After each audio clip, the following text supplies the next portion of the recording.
नमस्कार। फिर से हाजिर हूँ एक नई कहानी लेकर के। मैं हूँ राज। आप देख रहे हैं हाईवे नाइट। दोस्तों, आज की जो कहानी हमें भेजे हैं उनका नाम मनोहर है। मनोहर वेस्ट बंगाल बर्दवान जिला के रहने वाले हैं। ये घटना उनके साथ जो घटी थी 2003 में, और वो भी तमिलनाडु के एक शहर में, जहाँ पर वो जॉब करते थे और किराए का मकान में रहते थे। तो क्या हुआ था उनके साथ में, क्या घटी थी घटना, चलते हैं इनके इस कहानी में।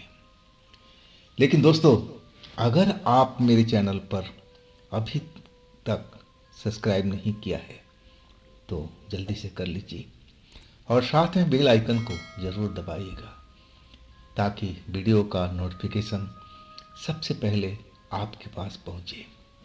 शुरू करते हैं आज की कहानी। दोस्तों, मेरा नाम मनोहर है। ये बात 2003 की है। मैं वेस्ट बंगाल का रहने वाला हूँ। हाँ, मैं जो नौकरी करता था तमिलनाडु में एक फैक्ट्री में, बड़ी सी फैक्ट्री में, किराए का मकान में रहता था अपने पत्नी बच्चों के साथ में। लेकिन मेरी पत्नी बच्चे गर्मियों की छुट्टी में एक तरह से कहा जाए तो गांव चले गए थे, घर चले गए थे 1 महीने के लिए। अब मैं जा नहीं पाया क्योंकि फैक्ट्री में काम चल रहा था, तेजी से काम चल रहा था, छुट्टी नहीं मिल रही थी। तो मैं अपने बच्चे से कहा कि आप लोग चले जाओ और घूम फिर कर आ जाना। अगर इस बीच मुझे छुट्टी मिली तो मैं भी ज़रूर आ जाऊंगा।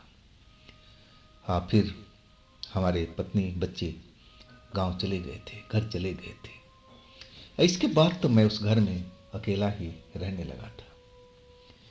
ज़्यादातर मेरी ड्यूटी जो थी नाइट की थी। अब मैं दिन भर कमरे में सोता रहता था और रात की ड्यूटी नहीं जाता था। लेकिन संडे को मेरी छुट्टी रहती थी, और संडे का ही घटना है। अब परिवार चले जाने के बाद घर बिल्कुल सुना सुना सा लग रहा था। एक कहा जाए ना कि रौनक परिवार के थ्रू ही होती है, और रौनक घर की गायब हो चुकी थी। अब बड़ा ही मायूस में था घर में, और भी छुट्टी के दिन में। अब अलग रौनक होती थी परिवार के साथ रहने में, लेकिन अब लग रहा था कि अकेलेपन का एहसास हो रहा था। अब मैं सुबह से बस आराम कर रहा था, थोड़ा बहुत खाना वाना बना करके और कुछ पत्रिका वगैरह पढ़ना लगा। इसके बाद मुझे नींद आ गई थी। और जब शाम हुआ ना, तब मैं थोड़ा बाहर निकला घूमने फिरने, ताकि अपने मन को बहला सकें, यार दोस्तों से मिल सकूं। और वही किया। अब मैं एक दोस्त के पास पहुंच गया था। उनकी भी छुट्टी थी, वो भी हमारी उसी फैक्ट्री में काम करते थे। और खाना पीना, अब उन्होंने बोला कि आपके बच्चे तो है नहीं, तो आखिर घर जाओगे खाना बनाओगे, इससे बेहतर है कि खाना पीना खा करके ही आप सोने के लिए चले जाना। और बाकी हम लोग बात करने लगे थे एक दूसरे के साथ में। और वही हुआ, जब खा पी करके अब मैं उस घर से निकला तो रात के करीब 11 बज गए थे। अब मैं चल पड़ा था। वहाँ से करीब 1.25 किलोमीटर की दूरी पर मेरा वो घर था।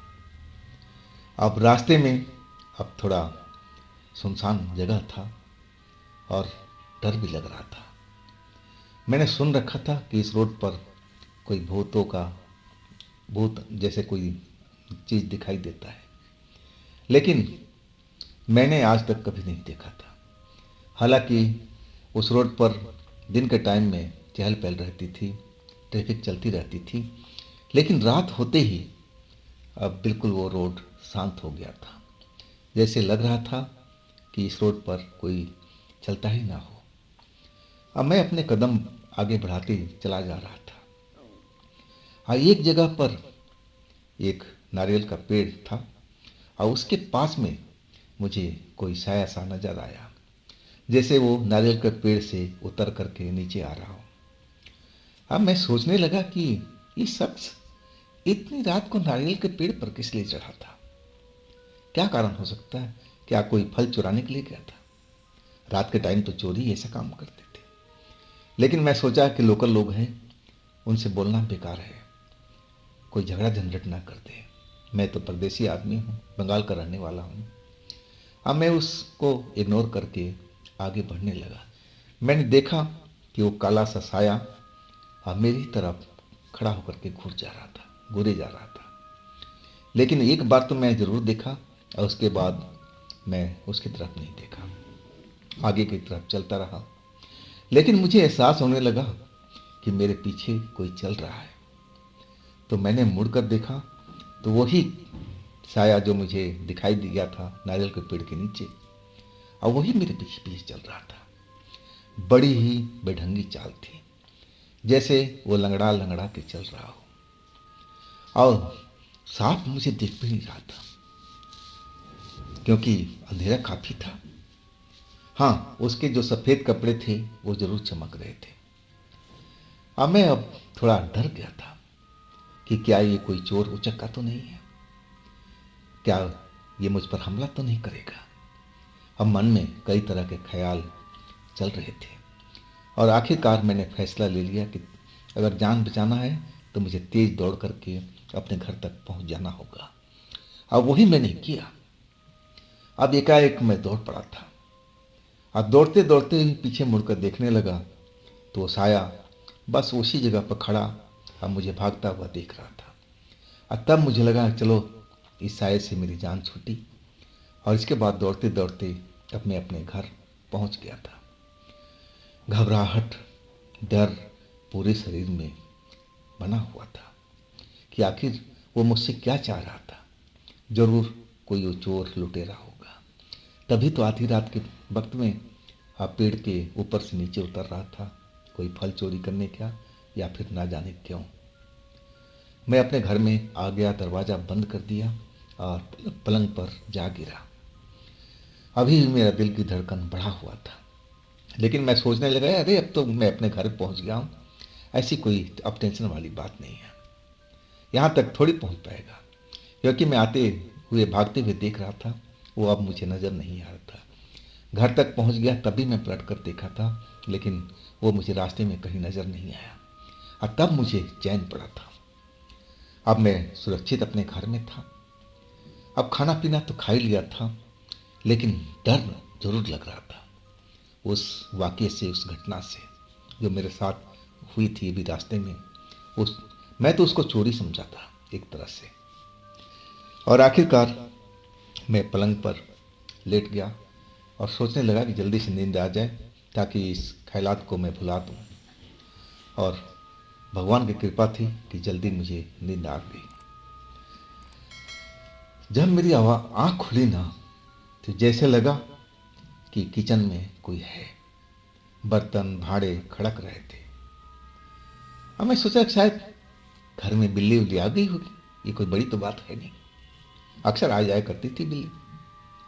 अब मैं उठ कर खड़ा हुआ कि ताकि उस बिल्ली को भगा सकूं, घर का कोई सामान नुकसान ना करे। और मैं किचन की तरफ चल पड़ा। नींद में तो ही आँख खुल नहीं रही थी, लेकिन मैं बिल्ली को डांटता हुआ भाग जा यहाँ से, भाग जा यहाँ से करता हुआ किचन में पहुंच गया था। और जैसे ही किचन में पहुंचा, आँख खोलने की कोशिश करने लगा और नींद में आँख बड़ी मुश्किल से खुल रही थी। मुझे डर था कि बिल्ली कोई सामान का नुकसान ना कर दे, गिरा करके तोड़ ना दे। और जब मैं जैसे तैसे करके आँख खोला, वहाँ बिल्ली तो थी नहीं, वही शख्स था नारियल के पेड़ वाला जो काफी देर तक मेरा पीछा किया था। ये मेरे घर में कैसे आ गया? अब तो जैसे नींद तो काफुर हो गई थी, नींद तो जैसे भाग गई थी। अब मैं तो लगा कि थर थर थर थर कांपता हुआ नीचे जमीन पर गिर जाऊंगा। आखिर ये मेरे घर के अंदर कैसे पहुंच गया? मेरा तो गेट बंद था, अंदर से मैंने लॉक कर रखा था, तो खिड़की भी नहीं खुली है। खिड़की खुली भी होती तब भी वो शख्स अंदर नहीं आ सकता था, उसमें कोई गुंजाइश नहीं थी अंदर आने की। तो ये कैसे आ गया? कौन है ये? मुझे लगा कि मैं कोई सपना देख रहा हूँ, शायद यही वाकया मेरे साथ में हुआ था। मैं डर चुका था और कोई डरावना सपना देख रहा हूँ। मैं अपने आप को चिकोटी काटने लगा और तब मुझे एहसास हुआ कि नहीं नहीं नहीं, ये सपना नहीं, ये हकीकत है। जो तुम देख रहे हो ना, सब कुछ रियलिटी टाइम में चल रहा है, रियल टाइम में चल रहा है। और तब मैं तो बेहद घबरा गया था। और वो शख्स बर्तन भाड़ा इधर से उधर कर रहा था, गिरा रहा था, कोई इधर से उधर समेट रहा था, न जाने क्या कर रहा था। शायद वो किचन में कुछ खाने का ढूंढ रहा होगा। मुझे तो यही उस टाइम पता चला। और जैसे ही मुझे देखा, वो अपनी बड़ी बड़ी आंखों से मुझे घूरने लगा और उसके चेहरे पर एक भयानक मुस्कान दौड़ गई थी। दांत, सफेद दांत उसके बड़े बड़े से अब चमकने लगे थे। मुस्कुराते हुए बड़ा ही भयानक लग रहा था। सर उसका बहुत भारी था और गंजा भी था। वो सर पर एक भी बाल नहीं था। अब मैं तो समझ गया कि ये बंद दरवाजा है, बंद खिड़की है, तो ये इंसान तो हो ही नहीं सकता। जरूर ये कोई आत्मा है या फिर कोई शैतान भूत है। अब मैं चिल्ला पड़ा था जोर जोर से, हेल्प करो, कोई मेरी हेल्प करो। अब आस पड़ोस पड़ोस में किराएदार रहते थे। संडे का टाइम था और उनकी भी शायद छुट्टी होगी। वो मजे से अपना नींद की ले रहे होंगे। और जैसे मैं चिल्लाने लगा, वो शख्स किचन के पास से हट करके दरवाजे पर आ गया। अब मुझे गला दबा करके दीवार की तरफ ढकेलने लगा। आखिरकार मैं दीवार पर जा टकराया। अब वो मेरा गला दबाए जा रहा था। चेहरे पर वही भयानक मुस्कान अब भी दौड़ रही थी कि अब तुझे मार डालूंगा। लेकिन जो मैं चिल्लाया था ना, उसकी असर हुआ था। एक आध पड़ोसी जग गए थे। आओ, एक पड़ोसी तो हमारे गेट पर भी पहुंच गया। अब मेरा नाम लेकर के, मनोहर दादा, मनोहर दादा, क्या हुआ, क्यों चिल्ला रहे थे, दरवाजा खोलो, दरवाजा खोलो, क्या बात हो गई। अब पड़ोसी जब चिल्लाने लगे ना, पहले एक आया, फिर दूसरा आ गया कि दादा क्या हुआ आपके साथ में, क्या बात है, क्यों चिल्ला रहे थे इतने जोर जोर से, वो भी इस वक्त में। अब जैसे ही शोरगुल पड़ोसी करने लगे कि दादा दरवाजा खोलो, दादा दरवाजा खोलो, अब वो शैतान भूत समझ गया कि अब कई लोग आ चुके हैं। अब वो किचन में गया और जैसे दीवार में समा गया हो। अब फिर वो नजर नहीं आया। मैं तो कांप करके दीवार से जो चिपका हुआ था, आज जमीन पर, फर्श पर जा गिरा। अब मैं अब अपने पड़ोसियों को आवाज देने लगा कि बचाओ बचाओ, आप लोग मेरी मदद करो, हेल्प करो। और उधर से पड़ोसी कह रहे थे भाई पहले दरवाजा तो खोलो, आखिर हुआ क्या तुम्हारे साथ में। अब मैं बताऊं तो क्या बताऊं, उस टाइम तो मेरी सही से आवाज नहीं निकल रही थी। मैं इतना डरा हुआ था। आखिरकार जब पड़ोसी खूब शोर मचाने लगे, तब मुझे लगा कि अब सब कुछ ठीक है, वो भूत तो दिखाई नहीं दे रहा है। और तब मैं उठा और धीरे धीरे जा करके दरवाज़ा खोला। जैसे ही दरवाज़ा खुला, मेरे दोनों पड़ोसी अंदर आ गए थे और बाहर भी एक आध पड़ोसी खड़े थे। कहने लगे दादा क्या हो आपके साथ में। तब मैंने बताया कि मैंने क्या क्या देखा और क्या क्या हुआ था मेरे साथ में। अब पड़ोसी कहने लगे कि दादा आपको खबर नहीं थी कि उस रास्ते में अकेले गुजरना ठीक नहीं होता है। आप तो पुराने आदमी हो, यहाँ के बहुत सालों से रह रहे हो, तो ये तो आपको मालूम होना चाहिए था ना। आखिर आप इतनी रात को क्यों अकेले आए, जिसके घर पे गए थे वहीं रुक जाते, सुबह में आ जाते। अब आधी रात के वक्त आओगे तो ऐसा ही होगा ना। लेकिन आप डरो मत, हम सब कुछ सही करते हैं। और फिर वो अपने घर में गए और एक गंगा जल की बोतल उठा के लाए। मैं उनकी तरफ देखने लगा, मतलब क्या है ये। तब वो कहने लगे कि ये गंगा सागर का जल है, पवित्र जल है। अब फिर गायत्री मंत्र पढ़ करके और जल पूरे किचन पे छिड़कने लगे, मेरे बेडरूम में छिड़कने लगे, हर जगह छिड़कने लगे गायत्री मंत्र पढ़ते हुए। और तब उन्होंने कहा कि आप गायत्री मंत्र जानते हो तो उसको आप पढ़ना शुरू करो, अगर नहीं जानते हो तो हनुमान चालीसा जानते हो। तो मैंने बोला हाँ हाँ मैं जानता हूँ। तो जब भी आपको डर लगे ना, डर का एहसास हो ना, तब हनुमान चालीसा पढ़ना शुरू कर देना, सब कुछ ठीक हो जाएगा। लेकिन दादा आगे से ध्यान रखना, उस रास्ते पर अकेले कभी मत गुजरना, नहीं तो वो भूत आपको पहचान गया है और कभी भी आपको अकेले में दबोच सकता है।